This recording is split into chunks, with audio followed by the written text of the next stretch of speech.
É uma bênção estar aqui de novo. Como o Ricardo falou, é um privilégio. E eu, toda vez que eu pego esse microfone, eu falo disso. Eu falo, é um privilégio. E é realmente um privilégio. É um privilégio de ter um louvor como esse, de ter esses músicos tão bons. Essa unção aqui, essa parafernália toda que nós temos aqui. Eu acho que parafernália não é uma coisa muito abençoada, não. O nome não é muito bacana. Mas, enfim, depois... esse aparato. Depois eu vou estudar o que é parafernália, porque o nome não é bonito, não. Mas, enfim, é uma bênção e eu acho que nós temos que, todos os dias, dar glória a Deus pelo que nós temos aqui. Porque a primeira igreja que eu fui na minha vida, a primeira igreja evangélica que eu fui na minha vida, era uma igreja que era provavelmente do tamanho desse palco, e o chão era de terra, aquelas telhas de alumínio, que ventava e entrava chuva, mas ali tinha um fogo, uma unção, e o Léo, meu primo, que me levou lá nessa igreja, ele chegou para mim e falou assim, primeira coisa que você vai fazer, você vai orar comigo assim, Senhor, tira de mim todo o espírito de crítica. Eu falei, hã? Ele falou, tira de mim todo o espírito de crítica. E eu orei aquilo dali com ele, sem saber o que era. E naquele momento eu entrei naquela igreja e o povo estava num fogo, e eu não sabia nada daquilo, né? Não sabia o que era. Esses dias eu dei esse testemunho na casa da Antônia. Mas, e depois, assim, nesses anos de caminhar com o Senhor, é que eu comecei a entender o mover que estava acontecendo ali. Então, é importante nós sabermos que é o seguinte, Deus não precisa disso, dessa estrutura toda que nós temos, para se manifestar. Ele precisa do nosso coração. Ele precisa que o nosso coração seja entregue. Eu queria fazer uma dinâmica hoje aqui. Eu queria escolher 5 pessoas diferentes. Eu vou chamar a Paola, que é mentora, uma das mentoras. Quero chamar o Joel. Deixa eu ver aqui mais. O Felipe. O Felipe está sendo mais do que fiel escudeiro esses dias. Quanto nós temos aqui? 1, 2, 3, faltam 2. Roberto. Hã? Vai ser mais uma menina. Antônia, pode vir aqui então, Antônia. Não, vou chamar Bombom. Pode vir aqui, Bombom. Bombom, não, então vem Ju Pérez. Bri, vem cá que eu preciso de sua ajuda. Pronto. Ficou bonitinho, né? Agora nós vamos todo mundo pular a corda. Agora eu queria que todo mundo, cada um fosse para um canto. Pode ir andando para o canto, pode ir. Pode ir andando para o canto. Pode tentar.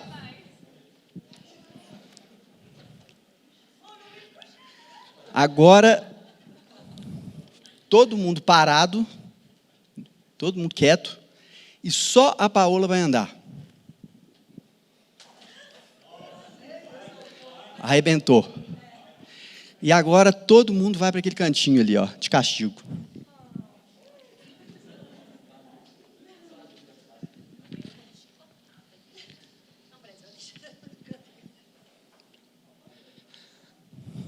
Como é que vocês conseguiram ir para aí? Vocês estão todos amarrados?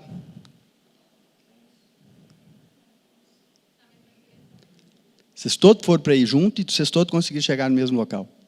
Pode tirar o cinto, muito obrigado. Todo mundo, uma salva de aplausos. Nossos atores perfeitos, lindos e abençoados. Muito obrigado. Gente, é óbvio que essa ilustração que nós fizemos aqui, ela tem um sentido assim, prático, e às vezes é muito mais fácil a gente visualizar ele dessa forma. Então, significa o seguinte, nós somos corpo, e se nós não caminharmos juntos, na mesma direção, com o mesmo propósito, quem aqui acha que tem o propósito diferente do seu vizinho de cadeira? Levanta a mão.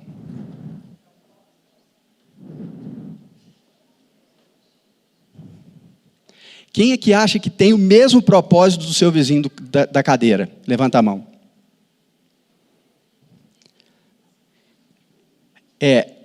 O fato é o seguinte, isso é uma dinâmica que é bem comum em meio corporativo, e o povo fala, e depois chega lá, dá grito, fala aquelas coisas todas que que isso aqui, vamos chegar como um time, uma equipe que consegue chegar mais forte no alvo e tudo. Mas o que nós estamos falando aqui hoje, e nós vamos falar um pouco aqui hoje, é sobre relacionamento. E algumas dicas para essa boa convivência e esse bom relacionamento aqui dentro da igreja, dentro da congregação e da igreja como um todo. Nós podemos comparar relacionamentos com duas pessoas que resolvem trilhar o mesmo caminho, resolvem compartilhar o mesmo caminho. E se eles fossem individualmente por caminhos diferentes, talvez eles pudessem chegar no mesmo destino, ou melhor, eles pudessem chegar no mesmo lugar que eles queriam chegar. Então, você vê, por exemplo, você consegue ir daqui para Ouro Preto, passando pela 040, entrando na 356 e chegando direto lá. Mas, se você quiser ir pela estrada de Rio acima, você consegue fazer. Só que você vai demorar mais tempo e vai pegar uma boa parte da estrada de terra, que vai ser mais difícil. Então, se vocês forem no mesmo caminho, vocês vão chegar juntos. Mas vocês decidiram se relacionar e agora vocês caminham juntos. Comum para casais. Então, tem vários casais aqui, novos se formando. Amém. Então, nós temos que pensar que o fato de nós querermos caminhar junto, isso já faz uma diferença. E a Bíblia, ela faz uma pergunta crucial que... Eu estou colando, tá, gente? Porque eu escrevi esse negócio todo para eu lembrar desse jeito aqui. Na altura da minha idade aqui, os cabelos brancos vão aparecendo. A gente vai ter uma certa dificuldade de guardar. Então, se eu ler, vocês não acham ruim, não.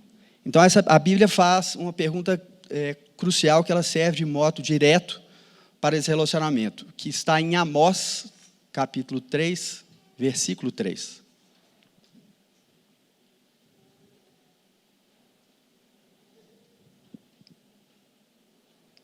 Amém? Acaso duas pessoas podem andar juntas se não estiverem de acordo? Então, se relacionar é andar em acordo, é entrar em acordo. E é buscar esse caminho comum para seguir em frente na vida, no trabalho, com seus colegas de trabalho e também dentro da igreja. Isso serve para nós como igreja. Nós somos igreja. Não é esse lugar aqui, não é o lugar que eu fui lá a primeira vez que tinha um chão batido, mas nós somos igreja. Então, nós sempre teremos como igreja alguém do nosso lado para caminhar junto conosco. Então, se você deseja construir uma boa convivência com os seus irmãos dentro da igreja, do trabalho ou no próprio relacionamento seu, encontre um caminho comum e siga lado a lado com essas pessoas que vocês querem partilhar a vida. E quando eu falo que as pessoas que vocês querem partilhar a vida, eu não estou falando só do seu cônjuge, não estou falando só da Bri, que ela vai partilhar a vida comigo.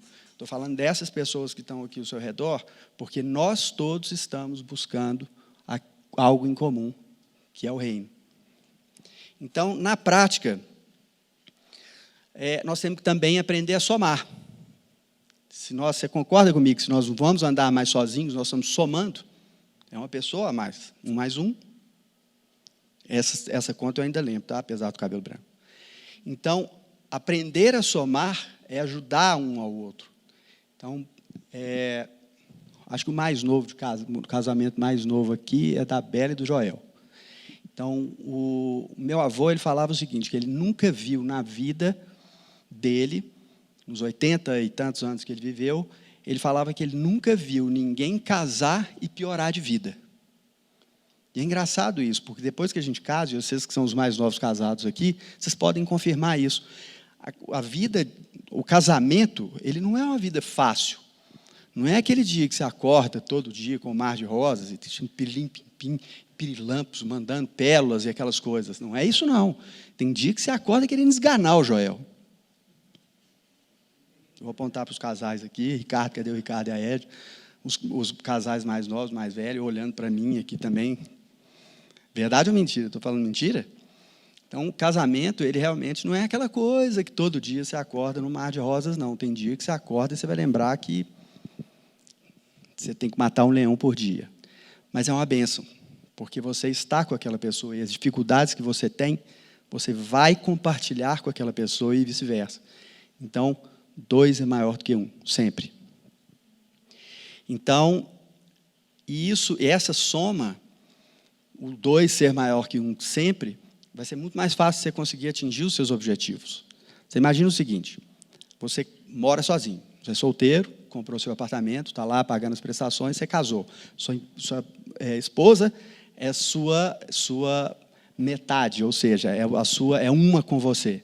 Então, a partir daquele momento, ela se dispõe a falar assim, ô Fred, eu gostaria de dividir essa despesa com você aqui. Então, você está dividindo as despesas e somando. É uma conta matemática muito doida. Eu acho que casamento é matemática. Eu acho que a gente pode escrever um livro de o casamento pi versus vezes não sei o quê, dividido por 2, multiplicado por não sei quanto e tudo.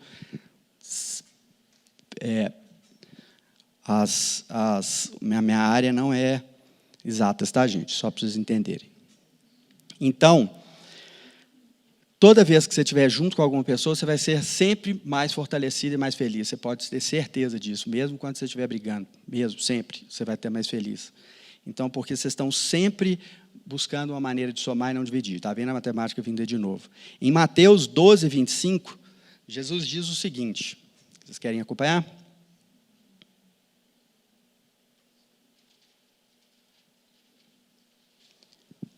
Isso aqui também vale para a igreja.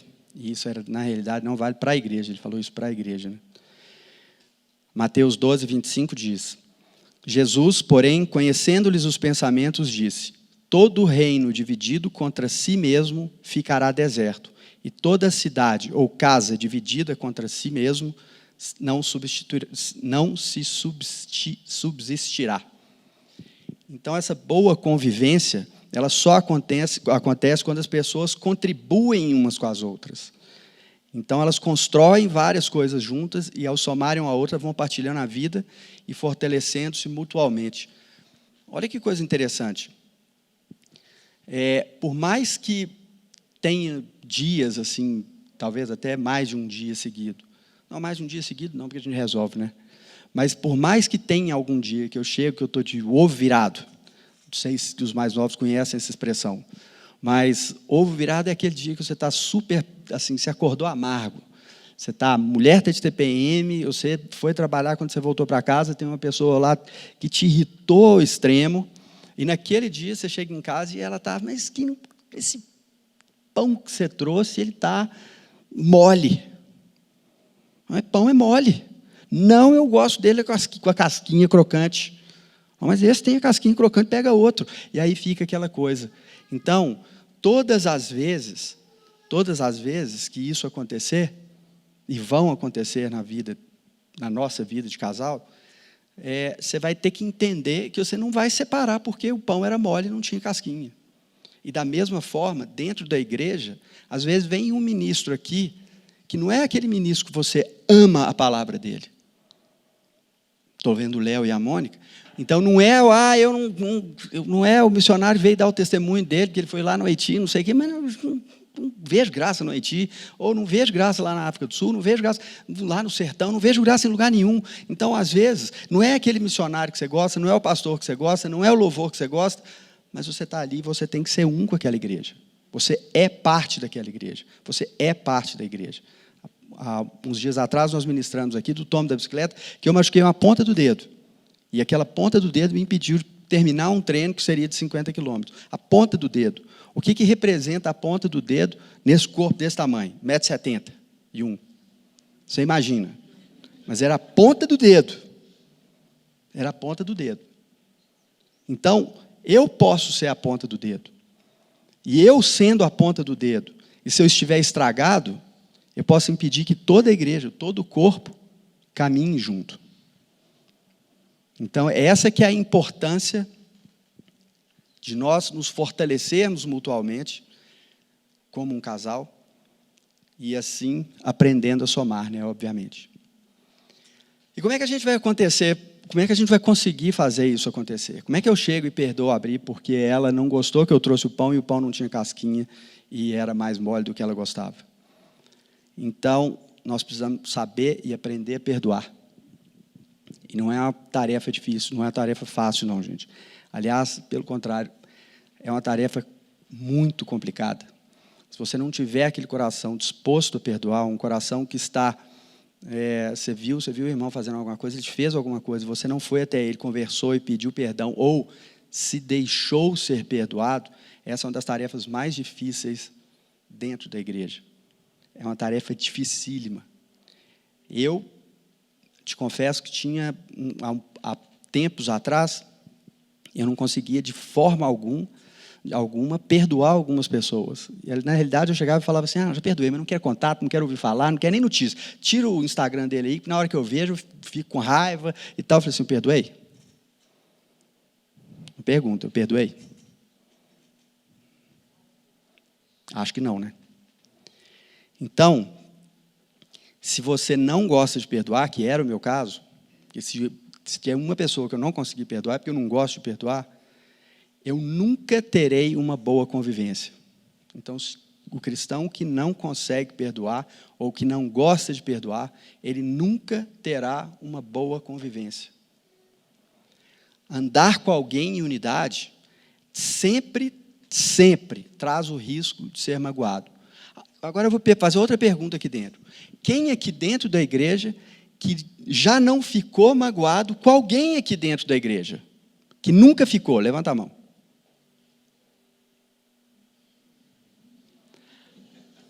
Joel. Agora, quem que já ficou magoado com alguém aqui dentro da igreja? Amém. Nós somos todos de carne. Se eu cortar aqui, vai sair sangue. E essa carne é com quem a gente milita o dia inteiro. A gente briga com ela, a gente tenta matar essa carne para a gente aprender a perdoar, para a gente tentar seguir da melhor forma possível e a gente ser um com qualquer outra pessoa. Então, nós corremos o risco, quando a gente anda em unidade, de ficar magoado. Isso é fato. Isso é parte até do nosso crescimento, né? Então, por isso, a gente tem essa necessidade do perdão. Por isso, a gente tem essa necessidade de aprender a perdoar. O que vai acontecer? Se não aconteceu ainda, vai acontecer. Estou profetizando isso da tua vida não, tá, Joel?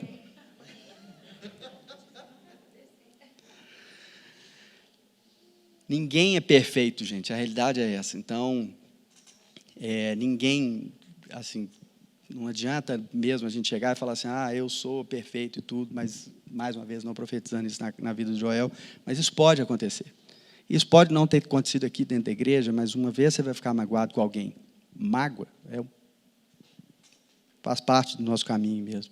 E nesse caminho da imperfeição humana, o perdão é a única possibilidade de nutrir relacionamentos que, mesmo passando pelas mágoas e feridas, são reconstruídos e encontram condições de continuar. Em Colossenses 3,13, a palavra de Deus fala o seguinte: suportai-vos uns aos outros, perdoai-vos mutuamente, e caso alguém tenha motivo de queixa contra outrem, assim como o Senhor vos perdoou, assim também perdoai vós. E também em 1 Tessalonicenses, capítulo 5, versículo 11, agora, a palavra fala: consolai-vos, pois, uns aos outros e edificai-vos reciprocamente, como também estáis fazendo. Esse capítulo da carta de Paulo aos Tessalonicenses, ele fala, vocês vão lembrar, se vocês forem até o início do capítulo, ele fala da necessidade de vigilância. Não é? Ele fala que, um pouco antes desse versículo, ele fala que o dia do Senhor vem como ladrão. Então, que nós temos que estar atentos. Então, se você não tem o coração disposto a perdoar, seja lá onde for, você tem que aprender isso. Você tem que aprender isso. Isso assim, porque o Senhor vem como ladrão e se nós não estivermos preparados, vai haver choro e ranger de dentes. Tem um autor que eu gosto muito, e um autor americano que não é figura, os podcasts dele são super bacanas, eu indico para quem quiser. Depois ele chama Francis Chan. E ele escreveu um livro que chama Até que Sejamos Um. E esse livro ele fala exatamente sobre ele faz uma exortação pela unidade da igreja. E ele escreve o seguinte: Uma das evidências da obra do Espírito em nossas vidas é a busca e o interesse pela unidade. Isso é o que ele fala, né? Então, ele ainda continua o seguinte: nós, o povo de Deus, temos falhado ao criar divisões pela falta de uma postura cristocêntrica. O corpo não é um só membro, mas muitos. Isso está em 1 Coríntios 12, capítulo 12, versículo 14. E então, essa visão, essa postura cristocêntrica em relação ao próximo, em especial aos da família da fé, mostra ainda o enfraquecimento da igreja ao ter de lidar com as próprias incoerências em vez de manter o foco na adoração a Deus. Isso aqui é tão puxão de orelha, porque é o seguinte: muitas vezes a gente está aqui no culto e a gente está falando o seguinte, mas o irmãozinho ali, ele está ali o tempo inteiro olhando o telefone dele, ele não está prestando atenção no culto, ele não está louvando, ele não está ali. Aquela irmã dali veio com uma saia curta demais, olha o decote daquela dali. Que isso, olha o tênis daquele cara, que ele ficou doido, cada pé é de uma cor. Então, o que ele quer dizer assim, esse de cada pé é uma cor sou eu, viu, gente? Aconteceu comigo isso. Então, a postura cristocêntrica, só para vocês saberem, é o seguinte: Cristo é a cabeça da igreja, não é? Ele é a autoridade, nós somos membros do corpo. Então, isso é o cristocentrismo, né? Que é o chamado de cristocentrismo. Então, isso é muito, muito sério, gente. É a questão seguinte: o nosso relacionamento com Deus, ele deve ser vertical ou horizontal. Quando você chega na igreja, quando você está durante o louvor, o pastor Neve tem pregado isso aqui, eu acho que desde que eu converti, que na hora do louvor, ele não gosta de que nem os diáconos venham incomodá-lo. Estou falando verdade ou estou falando mentiras? Todas as vezes que tem alguma reunião ministerial, na hora do louvor, ele não quer que ninguém incomode. Aí, cara, irmã, deixa eu te falar um negócio, linda, não sei o quê, que coisa. É um saco isso, gente. Então, quando você estiver no louvor, aproveite aquele momento para adorar. É um momento que você vai estar ali em comunhão. É uma adoração que junta, ela vai chegar ao céu de uma forma tão poderosa, mas tão poderosa, que ao invés de ficar conversando sobre o amigo para ver qual foi o resultado do jogo de futebol que estava acontecendo quando você saiu de sua casa, você liga direto no trono. Então, quando você chegar na igreja, quando você vê que o louvor está funcionando, ou a palavra já está sendo dada, você entra e o seu foco é no trono. Não é no lado.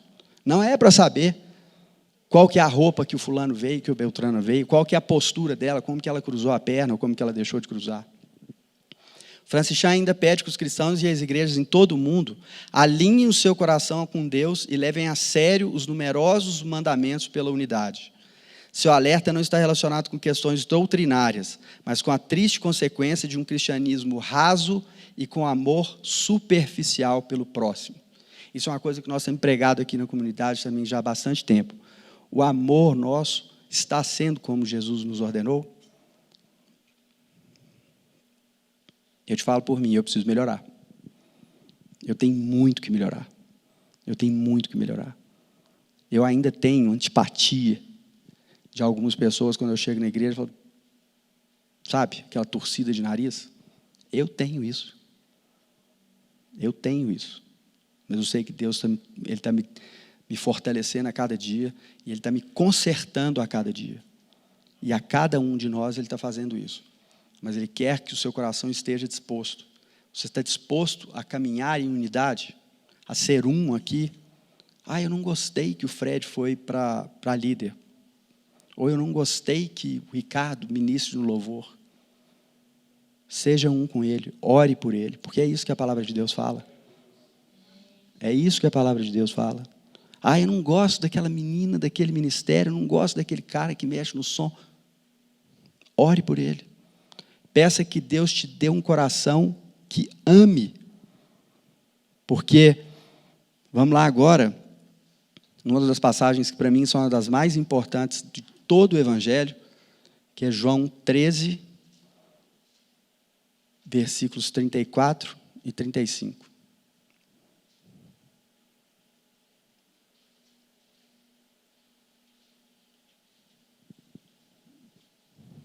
Amém?